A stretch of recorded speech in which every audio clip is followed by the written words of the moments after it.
Okay, welcome friends.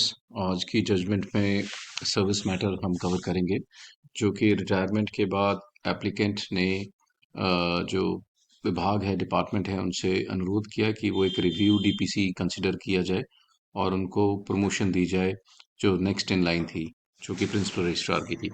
सो ये बहुत important judgement है, क्योंकि ये हमें रिव्यू डीपीसी के क्वेश्चंस पे बताएगी हमें क्लैरिटी कि रिटायरमेंट के बाद क्या ये पॉसिबल है कि नहीं।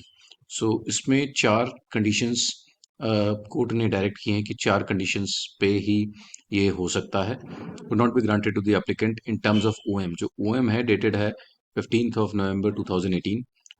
सो इसमें जो कंडीशंस है मैं पढ़ता हूँ आपके लिए। Government servant who is not recommended in the panel by the original supplementary DPC but later on is recommended in the panel by a review DPC but has since retired may be given the benefit of notional promotion with effect the date of promotion of his immediate junior in the reviewed panel and fixation of notional pay subject to the fulfillment of following. पहली condition है that the officer who is immediate junior to the retired government servant assumed charge of the higher post on or before the date of superannuation of retired government. यानी retirement से पहले जो junior officer promote हुआ है, he should have assumed the charge. Second है, said retired government servant was clear from vigilance angle on the date of promotion of his immediate junior. Third, was considered for notional promotion from the date of promotion of his immediate junior on recommendation of review DPC, would also be entitled for fixation of pension on the basis of such notional pay. The national promotion, national fixation and revision of pension shall further be subject to the rules of promotion pay fixation CCS rules 1972. Actual increase in pension shall be given only from the date of approval of reviewed panel by the competent authority, no arrear shall be paid. So ये OM है 2018 नवंबर का, ये refer करना था।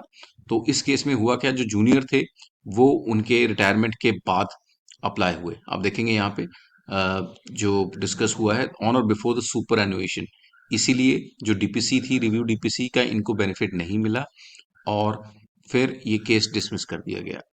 Therefore, the benefit of OM dated cannot be granted to the applicant because junior was promoted later. और जो government servant जिन्होंने challenge किया था वो उनसे पहले रिटायर्ड हो चुके थे। सो फाइनल में कोर्ट ने कंक्लूड किया, in view of the discussion here and above we conclude that claim of applicant for consideration of his name for promotion to post of principal by conducting review DPC is meritless as the applicant does not fulfill one of the four conditions prescribed for promotion of government servant founded by review DPC after retirement. सो ये application को dismiss कर दिया जाता है। तो hope आपको ये question of law पे क्लैरिटी मिली हो। मैं ऐसी वीडियोस आप लोगों के लिए बनाता रहूँगा। Thanks for watching. Thank you.